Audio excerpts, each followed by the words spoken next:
मुख्यमंत्री लाडकी बहीण योजना राज्यातील महिलांमध्ये प्रचंड लोकप्रिय ठरली। या योजनेअंतर्गत राज्यातील पात्र महिलांच्या बँक खात्यात दरमहा 1500 रुपये जमा केले जातात। मात्र अलीकडे काही विरोधकांनी ही योजना लवकरच बंद होणार असल्याचा दावा केला होता, ज्यामुळे अनेक लाभार्थ्यांमध्ये संभ्रम निर्माण झाला। मात्र राष्ट्रवादी अजित पवार गटातील नेते छगन भुजबळ यांनी स्पष्टीकरण देत एप्रिल महिन्याच्या हप्त्याबाबत मोठी अपडेट दिलेली आहे। बातमी सविस्तर जाणून घेऊया। त्याआधी तुम्ही HPN मराठी न्यूज चॅनल पहिल्यांदाच पाहत असाल आणि अजूनही चॅनलला सबस्क्राइब केलेलं नसेल तर नक्की सबस्क्राइब करा, जेणेकरून आमचे अपडेट्स लवकरात लवकर तुमच्यापर्यंत पोहोचतील। एप्रिल महिन्याचा हप्ता लाडक्या बहिणींच्या खात्यात अक्षय तृतीयाला जमा होईल अशी माहिती छगन भुजबळ यांनी दिलेली आहे।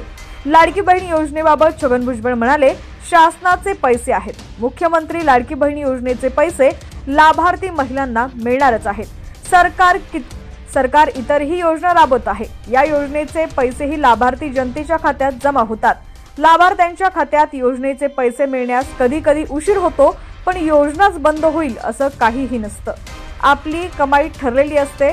जर रोजच्या खर्चातून एखादा मोठा खर्च झाला तर इतर नेहमीच्या खर्चात ओढाताण होते। हे सर्व सामान्य जनतेला देखील ठाऊक आहे। पण सरकारचे पैसे मिळणारच, कुठेही जाणार नाही, ते लाभार्थी जनतेच्या खात्यात जमा होतील असं छगन भुजबळ म्हणाले। तसंच एप्रिल महिन्याचा हप्ता अक्षय तृतीयाला मिळतील असं सांगण्यात आलंय, तर लवकरच खात्यात पैसे जमा होतील असंही छगन भुजबळ म्हणाले।